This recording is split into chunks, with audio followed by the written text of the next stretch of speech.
आहिस्ता आहिस्ता बच्चा जो है लोअर बॉडी पे प्रेशर डालना शुरू करता है, जिस ब्लैडर इश्यूज बहुत ज़्यादा होने लग जाते हैं, इन्फेक्शन के चांसेस भी इसमें ज़्यादा होते हैं। सेकेंड ट्राइमेस्टर में आपने हील्स टोटली अवॉइड करनी है। बिस्मिल्लाहिर्रहमानिर्रहीम, अस्सलाम वालेकुम। मैं हूँ डॉक्टर सादिया मुमताज़ और आप देख रहे हैं गायनी टॉक्स। आज हम बात करेंगे प्रेगनेंसी के सेकंड ट्राइमेस्टर के बारे में। मैंने पहले एक वीडियो बनाई है जिसमें मैंने आपको एक्सप्लेन किया कि फर्स्ट 3 मंथ्स में आपको क्या करना चाहिए। आज हम सेकंड जो 3 मंथ्स हैं उसमें उसको एनालिसिस करेंगे कि उसमें क्या फर्दर प्रोग्रेस होती है आपकी प्रेगनेंसी में साथ साथ। सेकेंड ट्राइमेस्टर में आपने देखा होगा कि मोस्ट ऑफ द टाइम्स जो है आपका जो बेबी बम्प है वो ऑब्वियस होना शुरू हो जाता है। आसपास के लोगों को पता चलना शुरू हो जाता है कि आप प्रेग्नेंट हैं। इस टाइम पे बेबी का जो वेट है वो ऑलमोस्ट 1 to 1.5 kg हो चुका होता है और साथ ही साथ बेबी की बोन्स बनना शुरू हो जाती हैं, बल्कि बन चुकी होती हैं। अब सिर्फ उनमें ग्रोथ का जो पैटर्न है वो आगे फर्दर इससे आगे बनना शुरू प्रोग्रेस करता है। बच्चे के बाल बन चुके होते हैं, बच्चे की स्किन बन चुकी होती है और सबसे जो क्यूट और प्यारी बात है वो ये है कि इस ट्राइमेस्टर में बच्चा अपने माँ बाप की और जो आसपास के लोग हैं उनकी आवाज़ें पहचानने लग जाता है। वो इस चीज़ को समझने लग जाता है कि अच्छा, अब ये जिन लोगों को मैं जानता हूँ वो सब लोग एक साथ बैठे हैं, आपस में डिस्कशंस कर रहे हैं, या मेरी माँ है जो मुझसे बातें कर रही है। और आप इस चीज़ को ऑब्जर्व कीजिएगा कि जब बहुत देर आपको अगर मूवमेंट नहीं हो रही और आप अपने बच्चे से बातें शुरू करती हैं तो फ़ौरन से आपको वो जेस्चर देता है, वो आपकी बातों का जवाब देता है। तो ये सारा जो सिस्टम है ये आपका सेकेंड ट्राइमेस्टर में स्टार्ट हो जाता है। अब इसके साथ-साथ फर्दर क्या होता है, मदर इन चीज़ों को किस तरह से अपने अंदर इनको इंटरसेप्ट करती है कि सबसे पहले जो फीलिंग्स हैं वो किस तरह से शुरू होती हैं, जो एक्स एंड पेन्स हैं, सबसे लेग क्रैम्प जो हैं, लेग क्रैम्प्स वो बहुत कॉमन होते हैं और ये सेकंड ट्राइमेस्टर में स्टार्ट हो जाते हैं। उसकी वजह यही है, जैसा कि मैंने आपको बताया, कि बच्चे की बोन्स ऑलरेडी एस्टेब्लिश हो चुकी होती हैं, बन चुकी होती हैं, तो मोस्ट ऑफ द कैल्शियम जो है आपकी बॉडी का वो बेबी को ट्रांसफ़र हो रहा होता है। तो आपने उस कैल्शियम जो आपका ट्रांसफ़र हो रहा है उसकी वजह से अपने अंदर कैल्शियम की कमी को नहीं होने देना। आपकी जो कैल्शियम और टॉनिक्स जो आपके डॉक्टर ने आपको दिए हुए हैं, अगर आप उसको रेगुलरली लेते रहेंगे तो आपको ये जो प्रॉब्लम है ये कम से कम फेस करना पड़ेगा।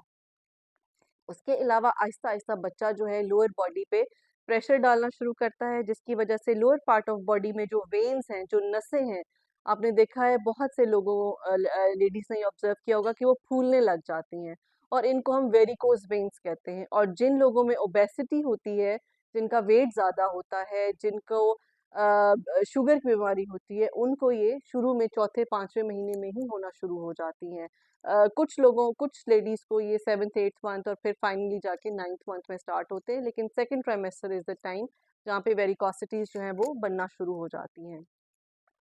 उसके अलावा जो है आप जो ब्लैडर इश्यूज़ बहुत ज़्यादा होने लग जाते हैं, बार-बार यूरिन आता है, इन्फेक्शन के चांसेस भी इसमें ज़्यादा होते हैं। आपने इस चीज़ को मॉनिटर ज़रूर रखना है कि अगर आपको यूरिन में जलन हो रही है या यूरिन करने में प्रॉब्लम हो रही है, यूरिन करने के बाद पेन हो रही है, तो ये 3 वो सिम्पटम्स हैं जो यूटीआई के सिम्पटम्स हैं। इनको आप प्रेगनेंसी के साथ मिक्स नहीं कर सकते, बिकॉज़ कई दफ़ा अगर आप यूटीआई को इग्नोर कर देते हैं तो जो अनट्रीटेड यूटीआई है that can lead to preterm labour. उसके बाद चलते हैं हम बैक की तरफ। बैक एक जो है वो इस टाइम पे बहुत ज़्यादा फ़ील होना शुरू हो जाती है। उसकी वजह ये है कि जब बच्चा ग्रो करता है तो ऑब्वियसली वो आस-पास के जो एरियाज़ हैं उन पे प्रेशर डालता है। तो वो जो नर्व्स हैं उनके खिंचाव की वजह से आपको बैक एक होती है। मैं अपने पेशेंट्स को ये मशवरा देती हूँ कि बजाय इसके कि आप इन सारी दर्दों के लिए पेन किलर्स खाएँ, हैव अ गुड मसाज। और बैक एक के लिए सबसे जो एक माना हुआ नुस्खा है वो है विंटोजिनो, का नाम आपने सुना होगा। उसको आप ऑलिव ऑयल में मिक्स करें और हल्के हाथ से बैक पे मसाज करें। उससे आपको बहुत अच्छा जो है ना वो पेन रिलीफ फ़ील होगा।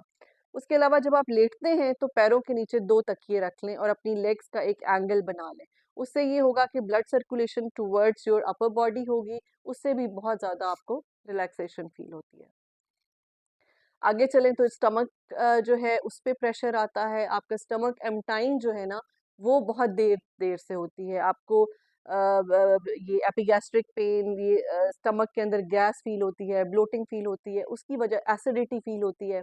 उसकी वजह ये होती है कि बहुत देर तक जो है क्योंकि आपके इंटेस्टाइन्स के ऊपर बच्चे का प्रेशर होता है, तो इंटेस्टाइन जो है फूड को आहिस्ता आहिस्ता पास ऑन करती हैं, जिसकी वजह से फूड काफ़ी देर आपकी स्टमक और इंटेस्टाइन्स में स्टे करता है, डाइजेशन स्लो हो जाती है और उससे आपको ब्लोटिंग और एसिडिटी होती है। एक और सिम्पटम जो कि बहुत कॉमन है और लोगों को बहुत परेशान करता है, वो सेकंड ट्राइमेस्टर में स्टार्ट होता है और वो है स्वेलिंग, पैरों की और हाथों की स्वेलिंग। वैसे तो ये हार्मोनल भी होती है और ज़्यादातर हार्मोनल ही होती है, लेकिन आपने इस टाइम पीरियड में अपनी डॉक्टर को से ज़रूर रुजू करना है, क्योंकि कई दफ़ा आपके ब्लड प्रेशर की वजह से भी आपके हाथों और पैरों में स्वेलिंग रहती है और अगर आप उसको घर में बैठे सिर्फ प्रेगनेंसी से रिलेट करते रहेंगे और असल इशू आपका ब्लड प्रेशर होगा, तो that can be very hazardous to both you and the baby as well. आपने इस दौरान में कोशिश करना है कि वाइट शुगर और सॉल्ट इसका intake, and specially added salt, इसका जो इंटेक है ना वो कम से कम रखना है। एडेड सॉल्ट क्या होता है कि जब आप खाना खा रहे हैं तो आप ऊपर से जो नमक छिड़कते हैं, that is called added salt, और वो ज़्यादा डेंजरस होता है बनस्बत इसके कि आपके बहुत से लोगों को मैंने देखा है और बहुत से डॉक्टर्स को भी मैंने देखा है कि जो भी हाइपरटेंसिव पेशेंट्स होते हैं उनको वो नमक लेने से ही मना कर देते हैं। एक्चुअली वो नमक जो खाने में पक जाता है उसका इतना ज़्यादा रोल ब्लड प्रेशर पे नहीं होता, रादर देन कि जो आप ऊपर से नमक छिड़क के खाते हैं। तो मेरी एडवाइस है कि आप अपने खाने के ऊपर नमक छिड़क के मत खाएं, क्योंकि वो भी एक फैक्टर होता है आपके ये हाथों पैरों की स्वेलिंग इंक्रीज करने का और ब्लड प्रेशर बढ़ाने का। Last but not the least, second trimester में आपने हील्स टोटली अवॉइड करनी है। उसकी वजह यह है कि जैसे जैसे प्रेगनेंसी ग्रो करती है आपकी बॉडी का जो सेंटर ऑफ ग्रेविटी है वो चेंज हो जाता है, तो यू माइट फॉल, और आपके गिरने से अब आप खुद इस चीज़ का अंदाज़ा लगा सकते हैं कि आपका गिरना जो है वो कितना हैज़र्डस हो सकता है आपके लिए और आपके बच्चे के लिए। खुदा न खास्ता अगर आपको कोई फ्रैक्चर हो जाता है या कोई आपके बच्चे पे कोई असर हो जाता है, कई दफ़ा मिसकैरेजेस भी हो जाते हैं जस्ट बिकॉज ऑफ फॉल। तो इसको अवॉइड करने के लिए आपने हील्स को टोटली अवॉइड करना है। इन द एंड ये कहूँगी कि अपनी डाइट का पहले दिन से लेकर आखिरी दिन तक आपने ख्याल रखना है और इन सारी सिम्टम्स को, इन सारे पॉइंट्स को आपने जहन नशीन करना है। और अगर अभी आप अपने सेकेंड ट्राइमेस्टर में हैं तो अभी से इनको वॉच कर लीजिए, इनको पॉइंट आउट कर लीजिए कि आप क्या कर रही हैं और आप क्या नहीं कर रही, और जो नहीं कर रही उस पे ध्यान दीजिए। बहुत शुक्रिया।